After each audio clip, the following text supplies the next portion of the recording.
Have you ever wondered how a single idea, a single person, could completely reshape a nation?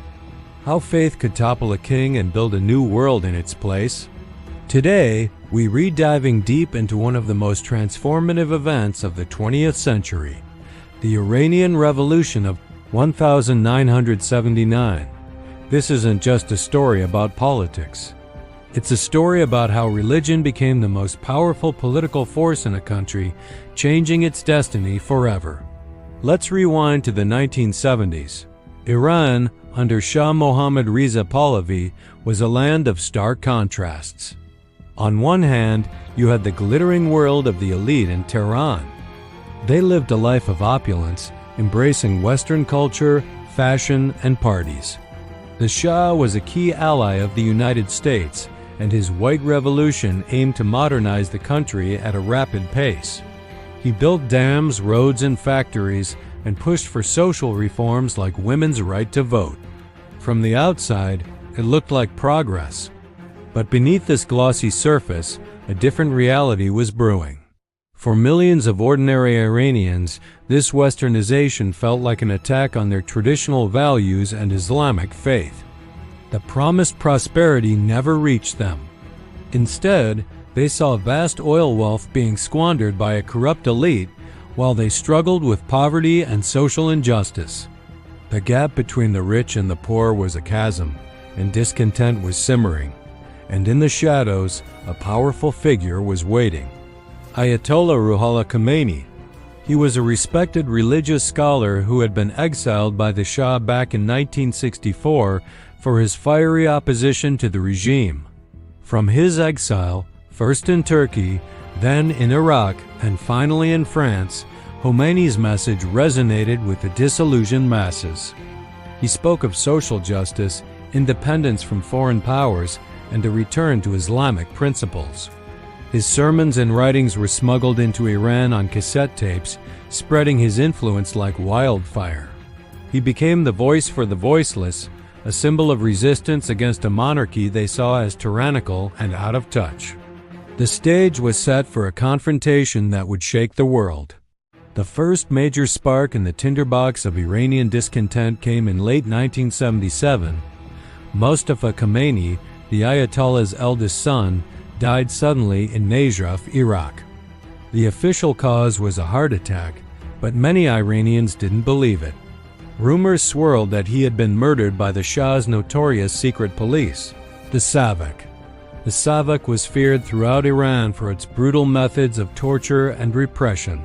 And this suspicion, whether true or not, turned Mustafa into a martyr. His death ignited a wave of mourning that quickly morphed into political protest.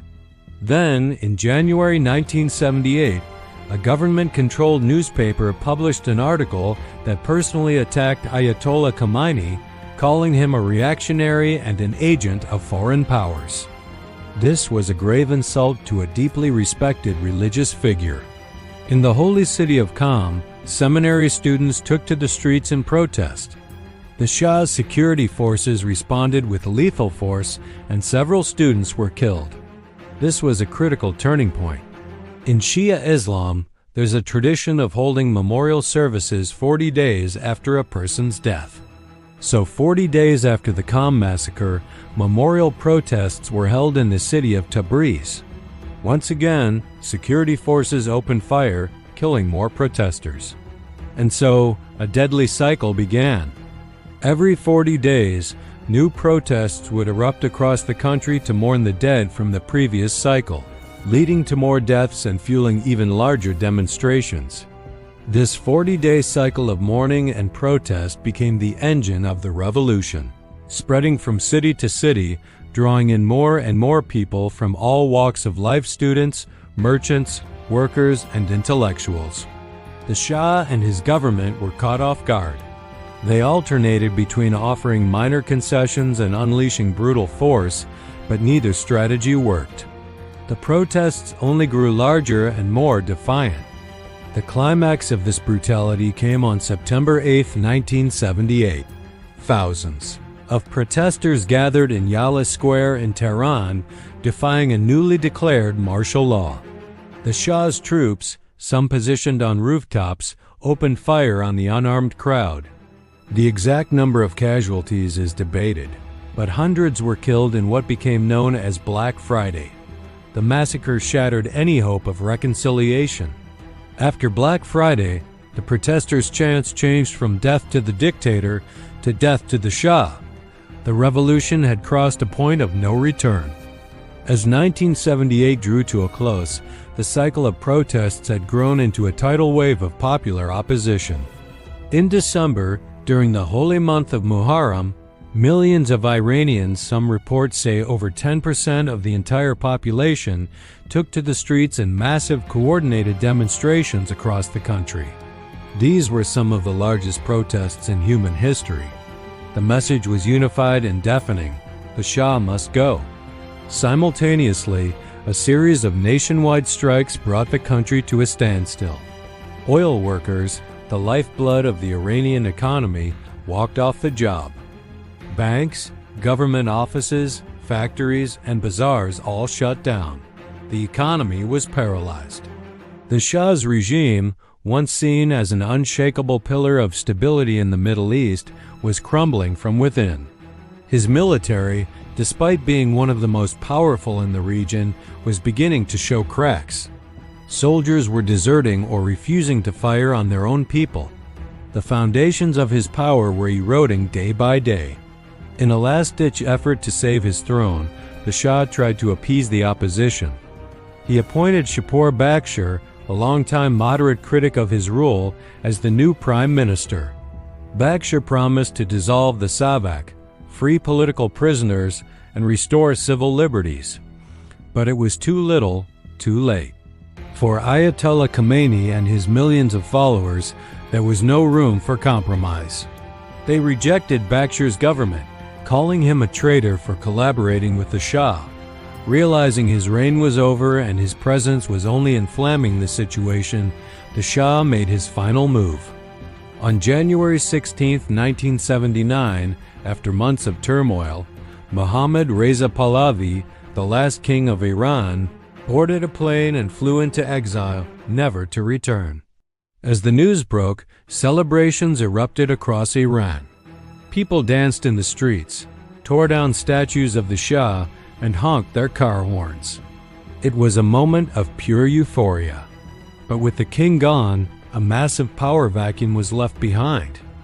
The question on everyone's mind was, what comes next?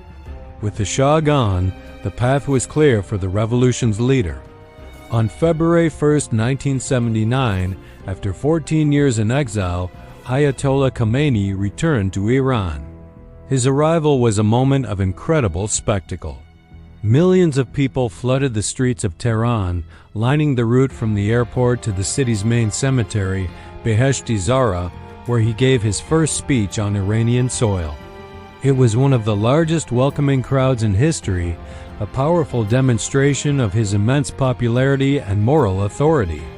He immediately declared the Shah's appointed government illegal and announced he would appoint his own. For 10 days, Iran had two rival governments: the official government of Prime Minister Bakhshar and Khomeini's revolutionary government led by his appointee Mehdi Bazargan. The final showdown came when the military, the last pillar of the old regime, declared its neutrality. Without the army's support, Bakhshar's government collapsed.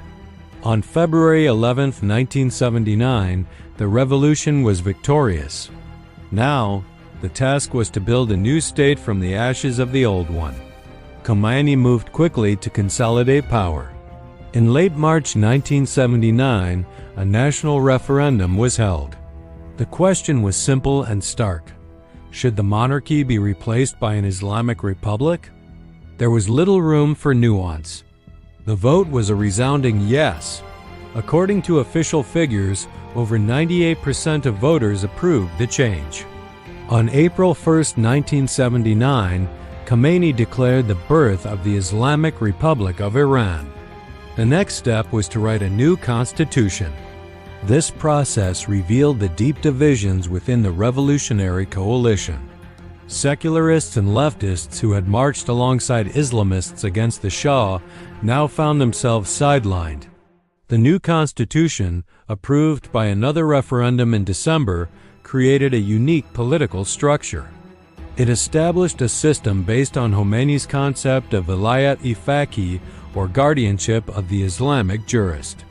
This principle placed ultimate political and religious authority in the hands of a supreme leader, a high-ranking cleric who would have the final say on all state matters. The first supreme leader was, of course, Ayatollah Khomeini himself. Iran was officially a theocracy. So, in the span of just over a year, Iran was completely transformed. It went from a 2,500-year-old monarchy, a pro-Western strategic ally, into the world's first modern Islamic republic, defined by its opposition to the United States, which it famously dubbed the Great Satan. The revolution wasn't just a change of government. It was a profound shift in national identity, a reordering of society around the principles of political Islam. The powerful images of Ayatollah Khomeini, with his stern gaze and flowing robes, came to symbolize this new era. He was no longer just a spiritual leader.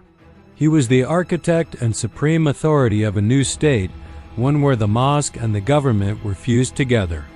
The Iranian Revolution sent shockwaves across the globe, challenging the post-Cold War order and demonstrating the potent force of religion as a tool for political change. Its legacy continues to shape not only Iran but the entire Middle East and the world to this day. Thanks for watching. If you found this journey through history interesting, be sure to hit that like button and subscribe for more deep dives into the events that shaped our world. Let us know in the comments what other historical moments you'd like us to explore. See you next time. Why did the people of Iran overthrow their own king? A powerful monarch who seemed to be leading their nation into the modern world. It's one of the most pivotal questions of the 20th century, and the answer is far more complex than you might think. Let's rewind the clock and explore the dramatic story of the Iranian Revolution. In the mid-20th century, Iran was ruled by Shah Mohammad Reza Pahlavi. The Shah envisioned a great civilization, a future where Iran would stand shoulder to shoulder with the world's most advanced nations. To get there, he launched a series of ambitious reforms in 1963, known as the White Revolution. It was a revolution from the top down, designed to rapidly modernize the country. Imagine a nation transforming overnight. Land that had been held by a few powerful families for centuries was redistributed to millions of peasant farmers. A massive literacy campaign was launched, sending corps of young, educated Iranians into remote villages to teach people how to read and write.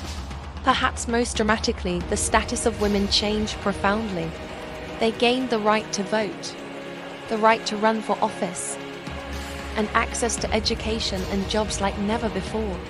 Cities like Tehran began to look like Western capitals, with modern architecture, bustling cinemas, and women adopting Western fashion. On the surface, Iran was a shining example of progress. The country was flush with oil money, and the Shah was a key ally of the United States in the Cold War.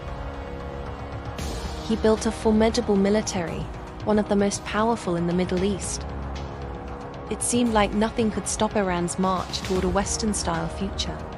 But beneath this glossy veneer of modernity, a deep and powerful current of discontent was building.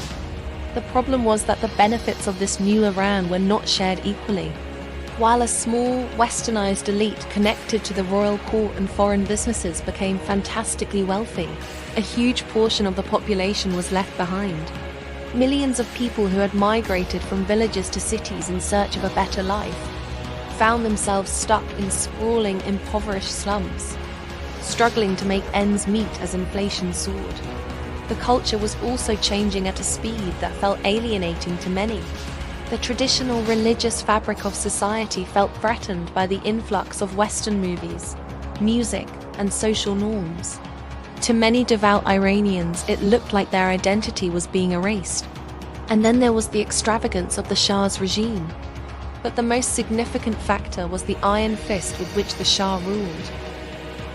There was no room for political dissent. Freedom of speech was non-existent. The press was controlled by the state, and political parties were banned. To enforce this, the Shah relied on his notorious secret police, the Savak. Feared by everyone, the Savak was infamous for its network of informants, its arbitrary arrests, and its brutal methods of torture. Anyone who dared to criticize the Shah or his policies, students, intellectuals, artists, religious leaders, risked disappearing into its prisons. This climate of fear and repression created a pressure cooker. People had no peaceful, democratic way to voice their grievances, so their anger just simmered below the surface. This is where a key figure enters the story. Ayatollah Ruhollah Khomeini, a charismatic and uncompromising religious scholar, Khomeini had been a vocal critic of the Shah since the early 1960s. He condemned the White Revolution as a plot to undermine Islam and serve foreign interests. He spoke out against the Shah's close ties to the United States and Israel, and he called out the corruption of the ruling class. For his outspokenness, the Shah had him arrested and then forced into exile in 1964. But from afar, first in Turkey, then in Iraq, and finally in France, Khomeini's message continued to resonate with millions of disenfranchised Iranians. His speeches and writings were smuggled into Iran on cassette tapes, passed from hand to hand, and listened to in secret. He became the symbol of resistance, a leader who seemed to understand the people's pain and shared their values. He offered a powerful alternative vision for Iran, an Islamic government free from foreign domination and rooted in justice and piety. The spark that finally ignited the revolution came in January 1978. A government-controlled newspaper published an article that was filled with insults against Ayatollah Khamenei. This was a calculated move to discredit him, but it backfired spectacularly. Religious students in the holy city of Qom took to the streets in protest. The Shah's security forces responded with deadly force, shooting and killing several demonstrators.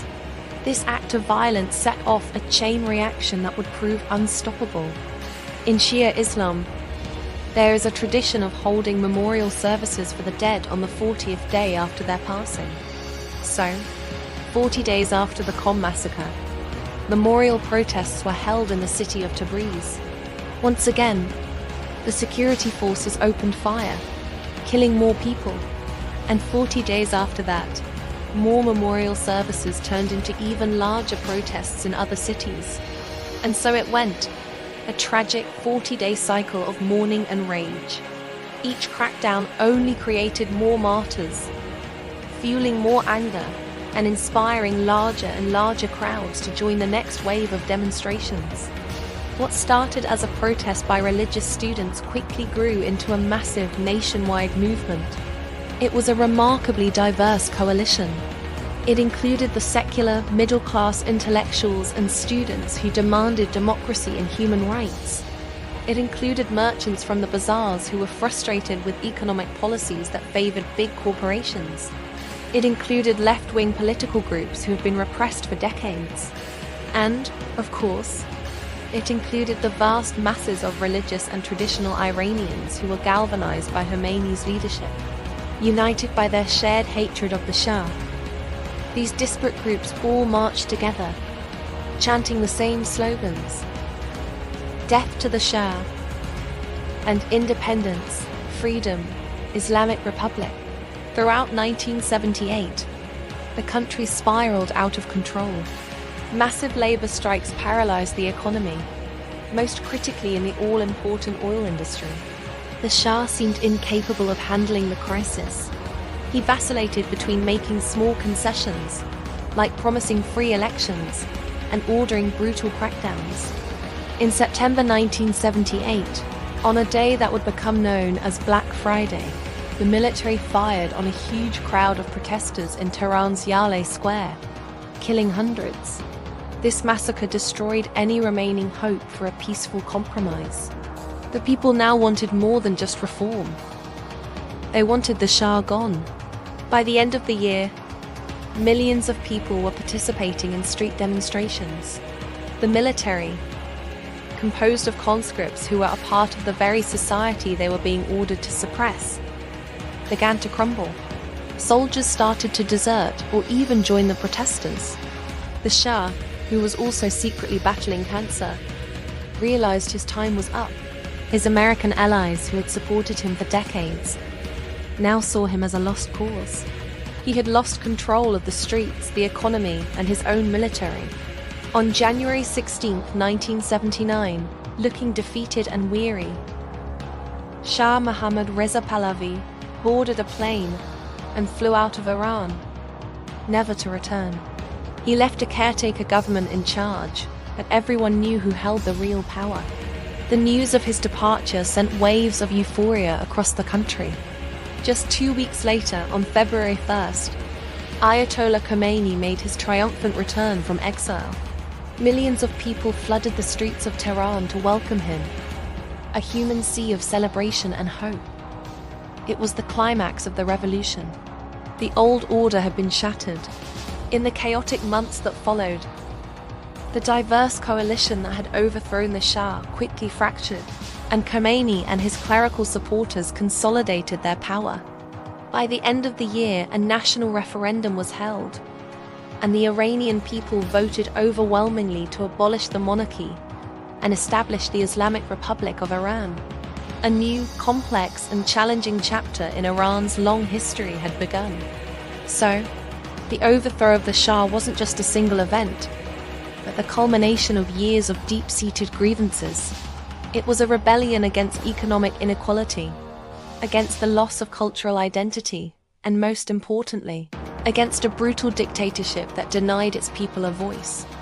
It is a powerful reminder that even the most seemingly stable regimes can be brought down when the people rise up together. Thank you so much for watching.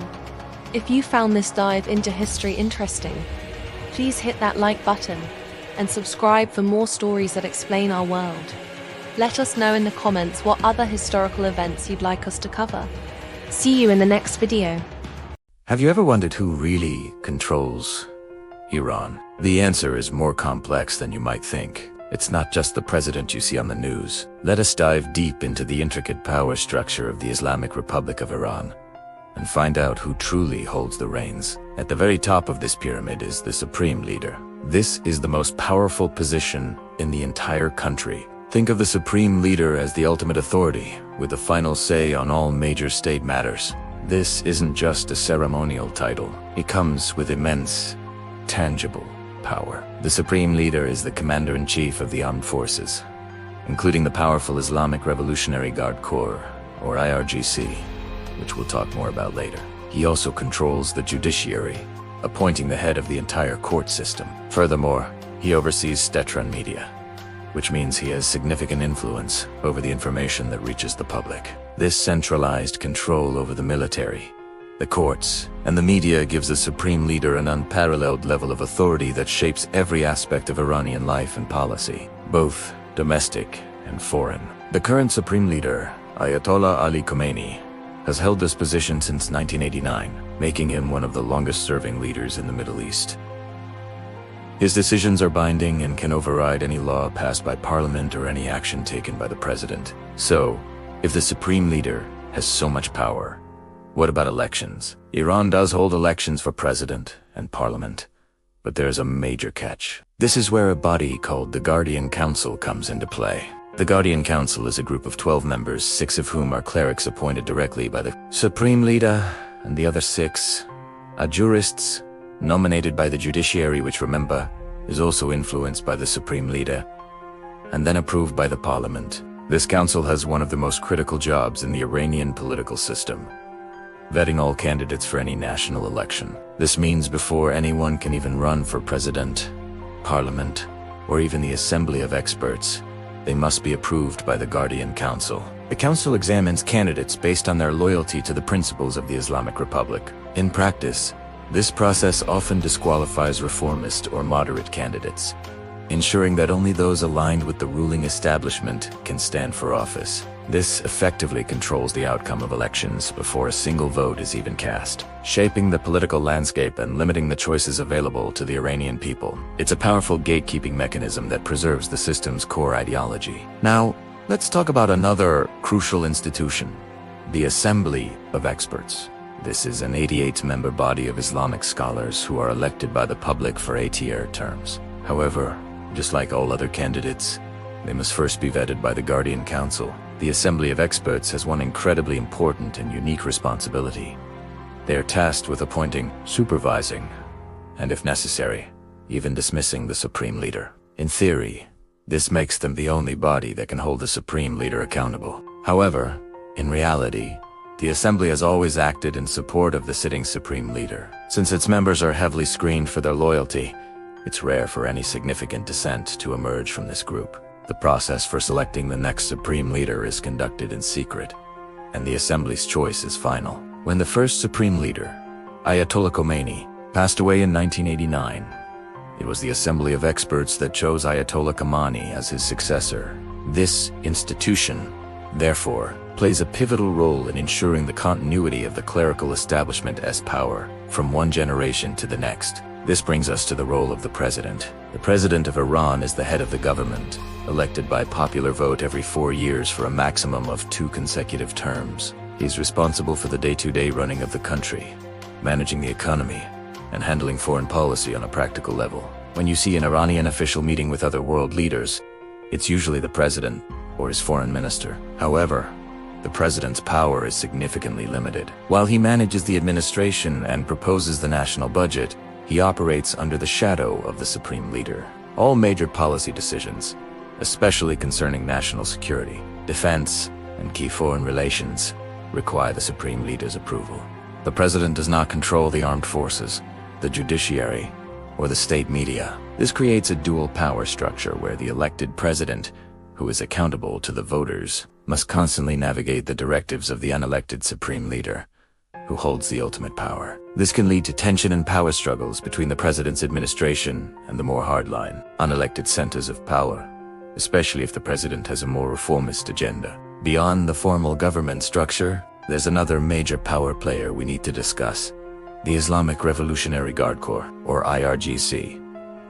The IRGC was founded after the 1979 revolution with a mission to protect the Islamic Republic system. It operates as a parallel military force to Iran's regular army, but its influence extends far beyond the battlefield. The IRGC answers directly to the Supreme Leader, not the president. Over the decades, it has grown into a massive military, political, and economic force. The IRGC has its own army, navy, and air force, and it controls Iran's strategic missile programs. But its power doesn't stop there.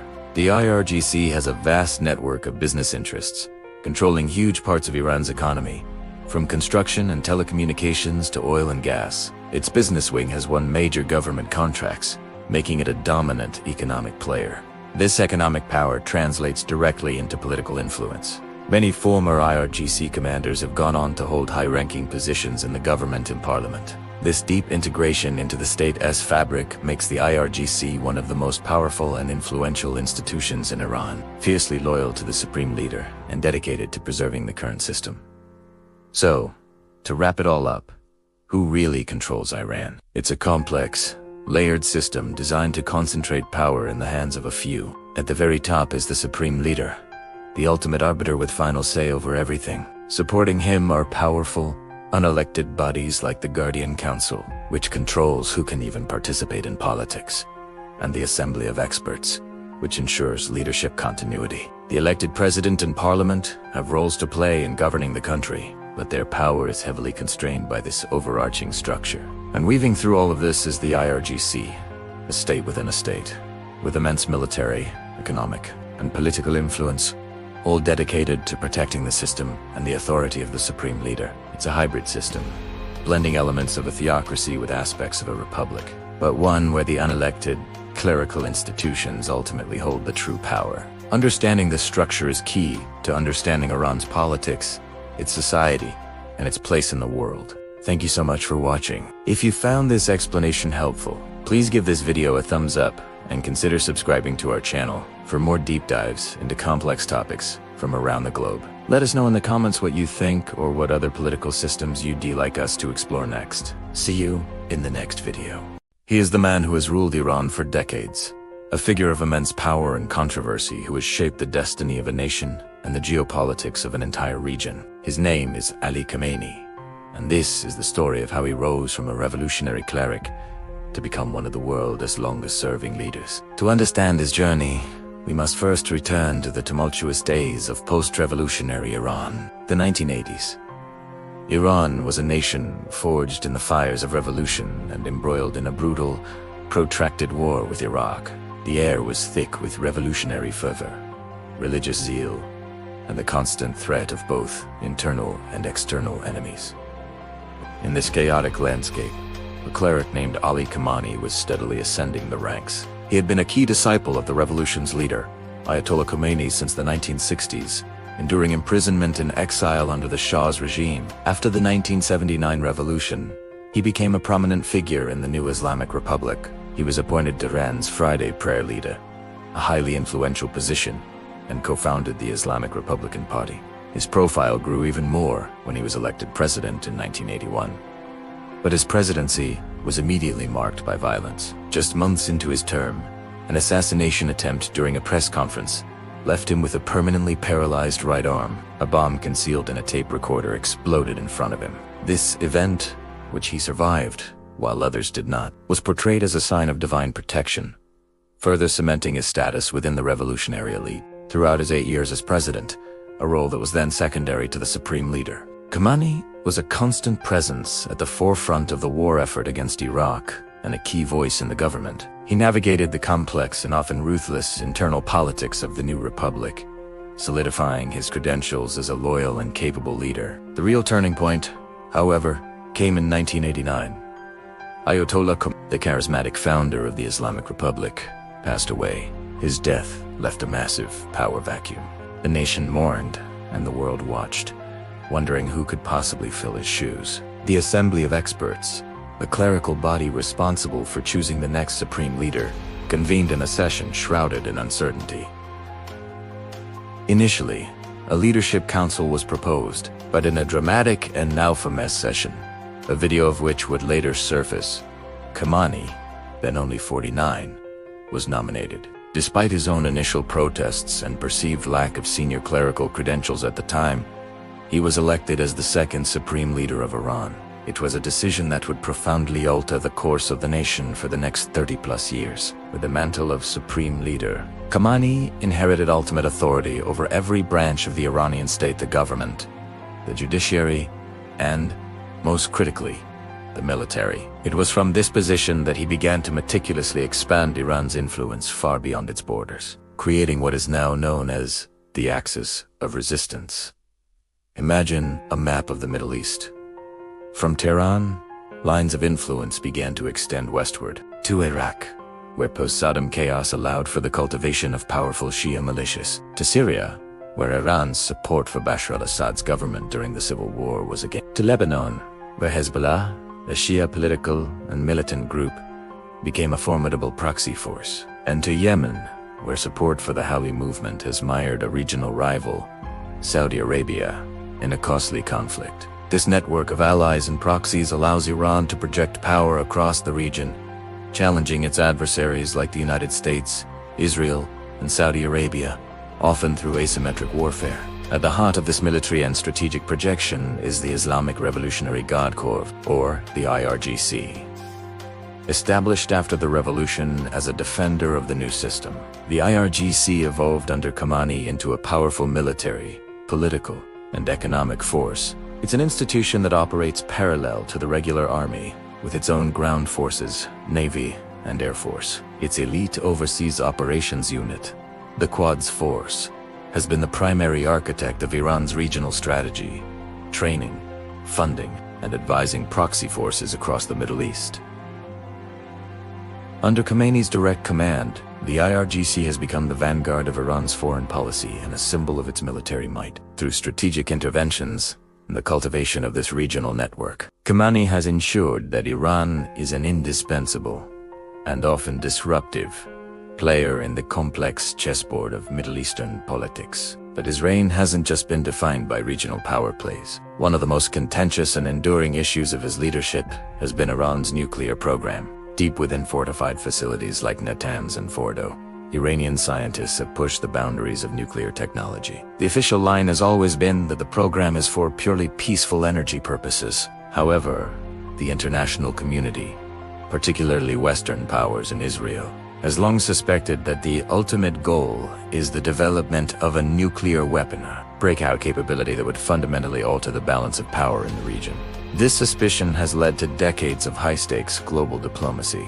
We've seen tense meetings in Geneva, Vienna, and New York, where Iranian diplomats faced off against a coalition of world powers. The peak of these negotiations was the 2015 Joint Comprehensive Plan of Action, or JCPOA, a landmark deal that saw Iran agree to limit its nuclear activities in exchange for the lifting of crippling economic sanctions. For a brief moment, it seemed like a diplomatic breakthrough had been achieved. Khomeini gave his cautious approval to the deal, but always remained deeply skeptical of American intentions. His skepticism seemed justified to his supporters when, in 2008, the United States unilaterally withdrew from the agreement and reimposed what it called a maximum pressure campaign of sanctions. This decision plunged the Iranian economy into a severe crisis. The value of the currency plummeted, inflation soared, and ordinary Iranians faced immense hardship. The sanctions targeted everything from oil exports to banking, effectively isolating Iran from much of the global financial system.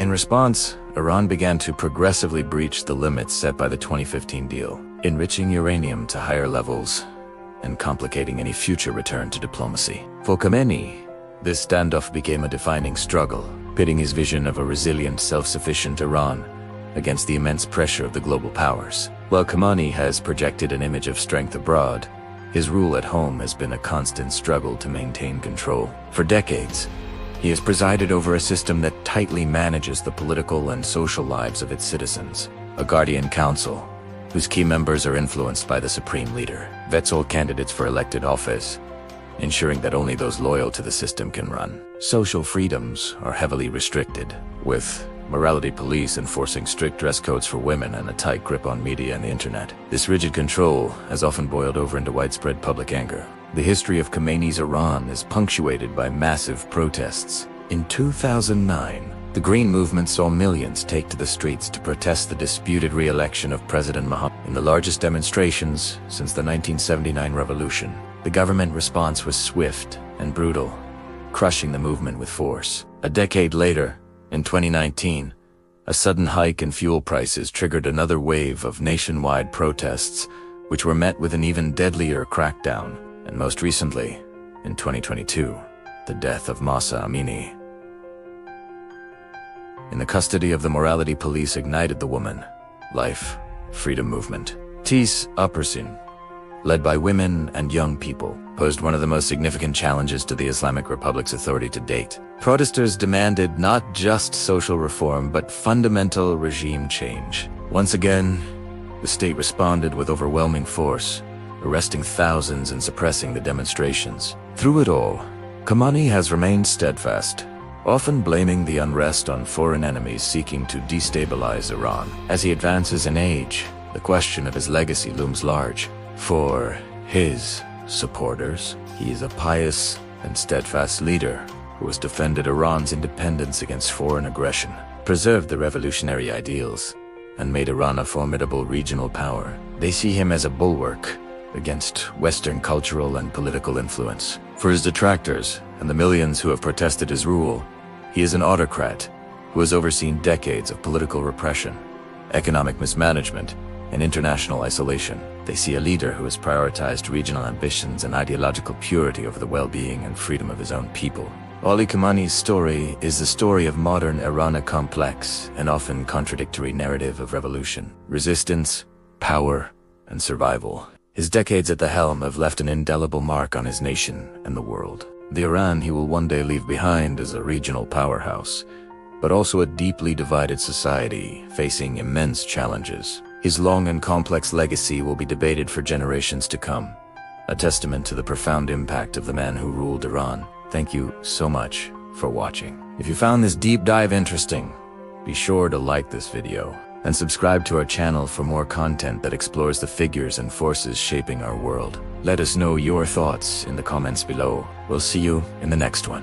In 1989, the world watched as Iran mourned the passing of its revolutionary leader, Ayatollah Ruhollah Khomeini. The question on everyone's mind was, who could possibly fill his shoes? The answer came as a surprise to many, both inside and outside of Iran. A mid-ranking cleric, Ali Khamenei, then serving as president, was chosen to become the new supreme leader. This was a pivotal moment. Khomeini wasn't the most senior cleric, nor was he the most obvious successor. His selection was a complex political maneuver, a testament to the intricate power dynamics of the newly formed Islamic Republic. Many saw him as a compromise candidate, someone who could maintain the revolutionary spirit while navigating the treacherous waters of post-war reconstruction. His initial speeches emphasized unity and continuing Khomeini's path, but it was clear that a new chapter for Iran had begun, one that would be defined by this relatively unknown figure.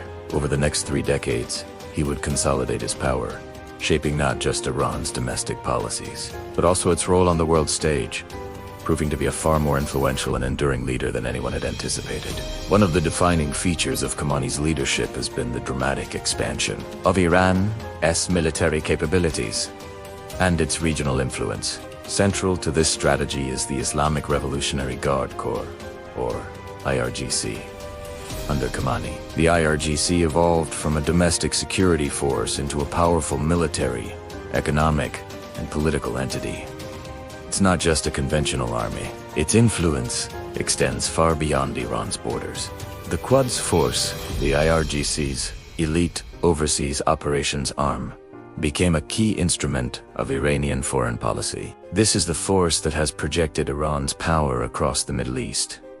You've probably heard about Iran's involvement in places like Iraq, Syria, Lebanon, and Yemen. This is largely the work of the Quds Force and its network of allied groups. In Lebanon, Iran's support for Hezbollah has turned it into a formidable political and military power. In Syria, Iran's intervention was crucial in propping up the Assad government during the civil war. In Iraq, Iranian-backed militias played a significant role in the fight against ISIS, but they also extended Tehran's influence in Baghdad. And in Yemen, Iran's support for the Houthi movement has fueled a prolonged and devastating conflict. This network of alliances and proxy forces, often referred to as the Axis of Resistance, has allowed Iran to challenge its regional rivals, primarily Saudi Arabia and Israel, and to assert itself as a major power broker in the Middle East. This strategy has been incredibly effective, but it has also been incredibly controversial, placing Iran at the center of many of the region's most intractable conflicts. Parallel to its growing regional influence,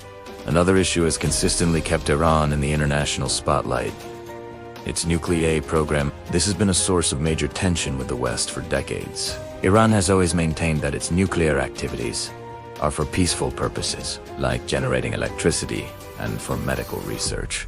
However, many countries, especially the United States and its allies, have long been suspicious that Iran is secretly trying to develop nuclear weapons. These suspicions have led to years of diplomatic wrangling, economic sanctions, and even threats of military action. The tension reached a peak in the early 2010s, leading to crippling international sanctions that hit Iran's economy hard. You might remember the breakthrough in 2015, the Joint Comprehensive Plan of Action, or JCPOA. This was a landmark deal between Iran and several world powers, including the US, UK, France, Germany, Russia, and China. Under the deal, Iran agreed to significantly limit its nuclear program and allow for more intrusive international inspections. In return, the international community agreed to lift the sanctions. For a brief period, it seemed like a diplomatic solution had been found. But that all changed in 2018 when the United States unilaterally withdrew from the agreement and reimposed harsh sanctions.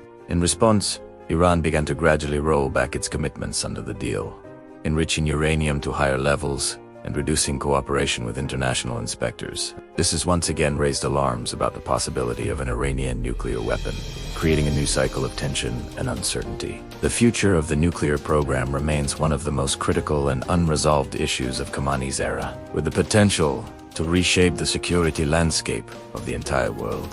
While Iran's foreign policy has captured global headlines, the story within its borders has been just as dramatic. Khomeini's rule has been marked by a tight grip on power and a series of major social and political upheavals. The government maintains control over many aspects of daily life, from the media to the political system. The Guardian Council, a body of clerics and jurists, vets all candidates for elected office, effectively ensuring that only those loyal to the establishment can run. This system has created a deep sense of frustration among many Iranians who desire more political freedom and social change. This frustration has boiled over into major protest movements on several occasions. One of the most significant was the Green Movement in 2009. Following a disputed presidential election, millions of people took to the streets in cities across Iran, demanding a recount and broader political reforms. It was the largest demonstration since the 1979 revolution. The government's response was swift and harsh. Security forces cracked down on the protests, leading to many arrests and a chilling effect on dissent for years. More recently, we've seen other waves of protest. In late 2017 and again in 2019, economic grievances like rising fuel prices and high unemployment sparked widespread unrest. These protests were often more widespread, reaching smaller towns and cities, and were met with an even more forceful response. Then, in 2022, the death of Mahsa Amini in the custody of the morality police ignited the Woman Life Freedom movement. This was different. Led by women and young people, it was a direct challenge to the very foundations of the Islamic Republic's social rules, particularly the mandatory hijab. The protests swept the country and garnered huge international support. Each of these movements has revealed the deep divisions within Iranian society and the enduring desire for change. The government's response has consistently been to suppress dissent rather than address the underlying grievances, creating a cycle of protest and repression that continues to define life in Iran today. So, when we look back at the more than 3 decades of Ali Khamenei's leadership, what do we see? We see a leader who has fundamentally shaped modern Iran. He took the reins as a relatively junior figure and transformed himself into one of the most powerful and enduring leaders in the Middle East. He has overseen the expansion of Iran's military and its projection of power across the region, creating a network of allies that has redrawn the geopolitical map.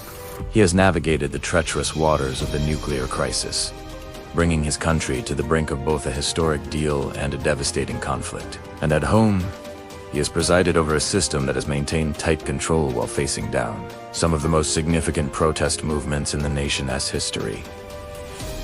His legacy is complex and deeply polarizing.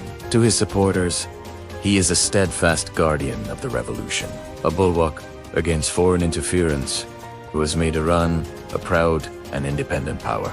They point to the country's scientific advancements and its regional standing as evidence of a success. To his critics, both inside and outside Iran, he is an authoritarian ruler who has suppressed dissent, stifled social and political freedom, and led the country into economic hardship and international isolation. They see a system that has failed to meet the aspirations of its people, particularly its youth. As he advances in age, the question of who will succeed him looms larger than ever. The choice of the next supreme leader will be another pivotal moment for Iran, one that will determine whether the country continues on its current path or embarks on a new, uncertain future. The era of Ali Khamenei is a story of power, resistance, ambition, and conflict, and its final chapter has yet to be written. Thank you for watching. If you found this video informative, please give it a like and subscribe to our channel for more deep dives into world affairs. Let us know in the comments what you think about Khomeini's legacy. See you in the next one.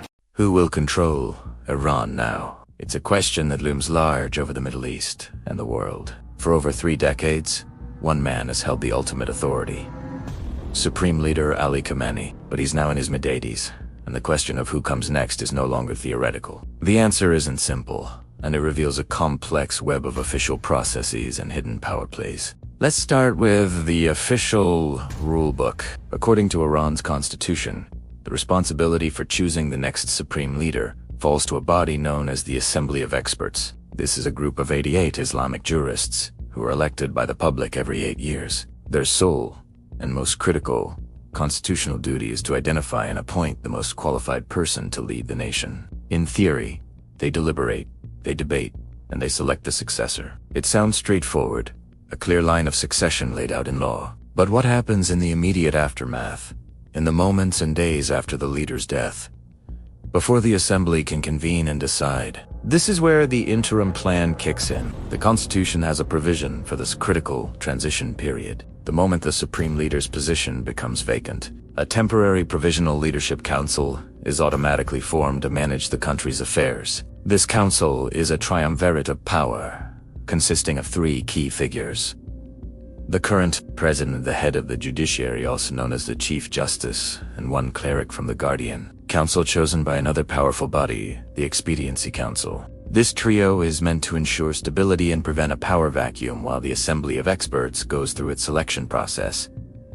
They hold the reins, but only temporarily. The real decision, the selection of the next long-term leader, still rests with the Assembly. However, the official process is only one part of the story. To truly understand who will likely control Iran, you have to look beyond the Constitution and into the shadows at the real power behind the throne. This is where the Islamic Revolutionary Guard Corps, or the IRGC, comes into play. The IRGC is not just a military force. It's a colossal institution with immense political, economic, and ideological influence. It controls vast sectors of Iran's economy, has its own intelligence agencies, and its commanders hold key positions throughout the state. Many analysts believe the IRGC will be the ultimate kingmaker in the succession process. They won't officially vote, but their support, or lack thereof, for any candidate will be decisive. No one can become supreme leader without the IRGC's blessing. This isn't just speculation. We can see a parallel in how Ali Khamenei himself came to power in 1989, when the founder of the Islamic Republic, Ayatollah Khomeini, died.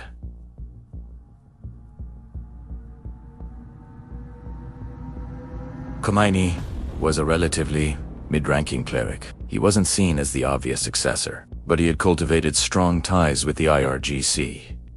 It was their backing that elevated him, pushing his candidacy through the Assembly of Experts. The IRGC secured its own future by ensuring a friendly leader was in place, and that symbiotic relationship has only deepened over the past 35 years. So, when the time comes, it is almost certain the IRGC will once again maneuver to ensure their preferred candidate takes the top spot, guaranteeing their continued influence and power for the next generation. So, who are the candidates? This is where we enter the realm of the succession puzzle, a game played in secret. For years, the conversation was closely guarded. Publicly discussing secession was taboo, seen as undermining the current leader. But recent events have forced the issue into the open. One prominent name that was frequently mentioned was Ebrahim Raisi. As president and a former judiciary chief, he was seen by many as being groomed for the role. He was a hardline cleric, loyal to Khomeini, and importantly, he seemed to have the tacit approval of the IRGC. His entire career path looked like a carefully managed ascent toward the top job. His sudden and unexpected death in a helicopter crash in May 2024 completely upended the succession calculus. Raisi's demise removed the perceived frontrunner from the board, throwing the secret plans into disarray and creating a new level of uncertainty. His death didn't just create a presidential vacancy, it created a void in the long-term succession plan. This has intensified the focus on other potential candidates and has made the behind-the-scenes maneuvering even more frantic. The race, which was once a slow, quiet marathon, has now become a sprint. With Raisi gone, a new name has surged to the forefront, one that was once considered highly controversial: Murtada Khamenei, the second son of the current supreme leader. For years, there have been whispers about his influence, operating behind the scenes, and his potential ambitions. The idea of a hereditary succession, passing power from father to son, is deeply problematic in a republic. It runs counter to the revolutionary ideals the system was supposedly built on. The founder of the republic, Ayatollah Khomeini, was explicitly against it. This is why Mojtaba's potential candidacy has always been a sensitive subject. Yet, he has quietly built a formidable power base. He has deep connections within the IRGC and the intelligence services. He is also a cleric and teaches at a seminary in Qom, which gives him religious credentials. Although many senior clerics question their legitimacy, the death of Raisi has removed his main rival, and many now see Mojtaba as the most likely candidate to have the backing of both his father's powerful office and the IRGC. The IRGC might see him as the best option to guarantee continuity and protect their interests. The official process requires the assembly of experts to make the choice. But if Mojtaba is the only candidate with the backing of the deep state, their choice might just be a formality. The coming transition will be a defining moment for Iran. Will the official process of the assembly of experts prevail, or will the IRGC act as the ultimate kingmaker? Will the system reject a hereditary-style succession, or will Mojtaba Khomeini manage to secure his father's position? The answers to these questions will shape Iran's future and have profound implications for the entire region. The world is watching, waiting to see who will emerge from the shadows to take control. Thank you for watching. If you found this analysis insightful, be sure to like this video, subscribe to our channel, and hit the notification bell so you don't miss our next deep dive into global affairs.